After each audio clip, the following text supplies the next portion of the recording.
Close your eyes and imagine you're sitting in a stadium with crowds of people all around you. You smell buttery popcorn and freshly cooked hot dogs.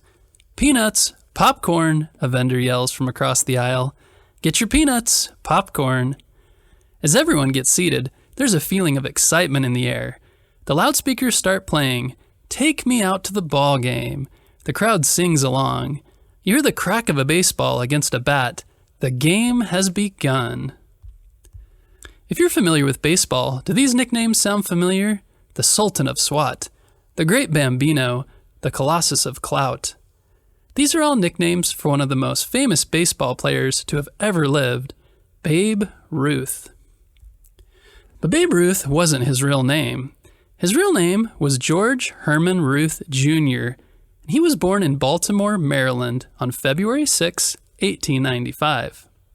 His grandparents were immigrants from Europe, so the first language he spoke was German. Growing up, his dad owned and ran a saloon. There, Ruth really did whatever he wanted. He didn't have many rules and just ran wild with his friends through the streets of town. And with his dad being busy with the business, Ruth got into a lot of trouble.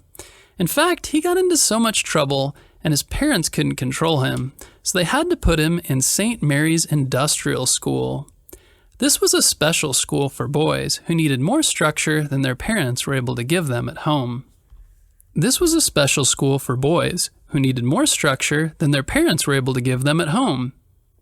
the school, one of Ruth's teachers, Brother Matthias, loved baseball.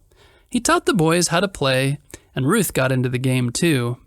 He ended up living at the school for 12 years, and there got a basic education and learned some life skills. He used these skills and became a shirt maker and could make things out of wood, known as carpentry. Ruth kept playing baseball, and when he was 19, he tried out and made the minor league team for the Baltimore Orioles. The other players teased Ruth because he was a favorite or darling of the owner, Jack Dunn. Because of this, they started calling him Babe. This is how Babe Ruth's famous nickname was born. Even though Babe Ruth was a big success with the Orioles, the owner ran into money trouble and he was forced to sell his best players to the major leagues. From there, Ruth was sent to play for the Boston Red Sox. When he first started playing, he was a left-handed pitcher but really wanted to bat more, so he started playing outfield and first base. He tried to hit almost everything, and because of that, he struck out a lot, but he was very determined and never gave up.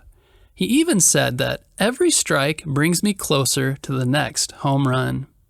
And the Red Sox fans loved him because he hit a lot of home runs. One year he hit home runs in 4 games in a row. The next year he helped the Red Sox win the World Series in 1918. In 1919, Ruth was sold to the New York Yankees. The Red Sox sold him because the owner wanted more money and Babe Ruth was worth a lot. And the New York Yankees wanted him because they hoped he could help them win a World Series. There were lots of mixed reactions to him being traded.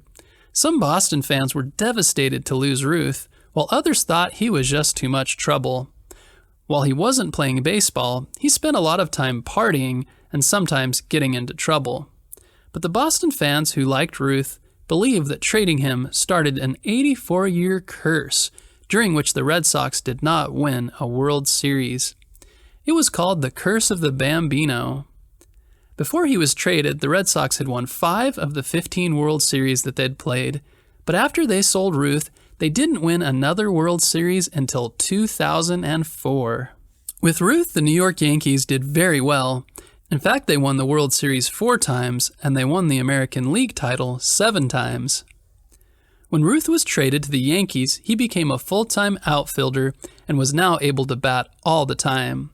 He hit home run after home run, and the New York fans loved him. During his first year, the Yankees had a record number of people at the stadium, 1.2 million. It was the first time that any Major League Baseball game attendance had reached 1 million. During his 13 years with the Yankees, he became the highest paid player up to that point, making 2.5 times more than any other player in the league. At the time, Ruth even made more money than the President of the United States. On the team, he was part of a group of players called Murderers Row. They got that name from the power of the hitters. These players were Earl Combs, Mark Koenig, Lou Gehrig, Bob Meusel, Tony Lazzeri, and Babe Ruth. Sadly, Ruth spent many years of his life drinking too much alcohol and not taking care of his health. He also spent most of the money he made on things he didn't need, and that didn't help better his life. Because of his poor health choices, he began to have trouble running the bases and catching the ball. He played his last full season with the Yankees in 1934. Ruth wanted to become a manager of a team, but didn't have any luck finding a position. But like hitting home runs, Ruth was never one to give up. He once said, "You just can't beat the person who never gives up." Eventually, he was traded to the Boston Braves as a gate attraction. This means he was hired, not necessarily because he was good anymore, but because he'd been famous and would cause people to pay to come see him at the game. Babe Ruth retired early that year in 1935. The next year, he was inducted into the Baseball Hall of Fame. He became popular at a time when baseball became very popular in the United States and known as America's pastime. One reason was because the world had just gone through the First World War and then the 1918 flu pandemic, which were very tragic times, and many lives were lost. America needed something good and positive to focus on. Baseball and sports figures like Babe Ruth became a symbol of that optimism and fun pastime. He also symbolized an American dream that someone who came from very little money and didn't have a well-known family could become famous. His life also showed us that it's important to take care of yourself and set rules for yourself.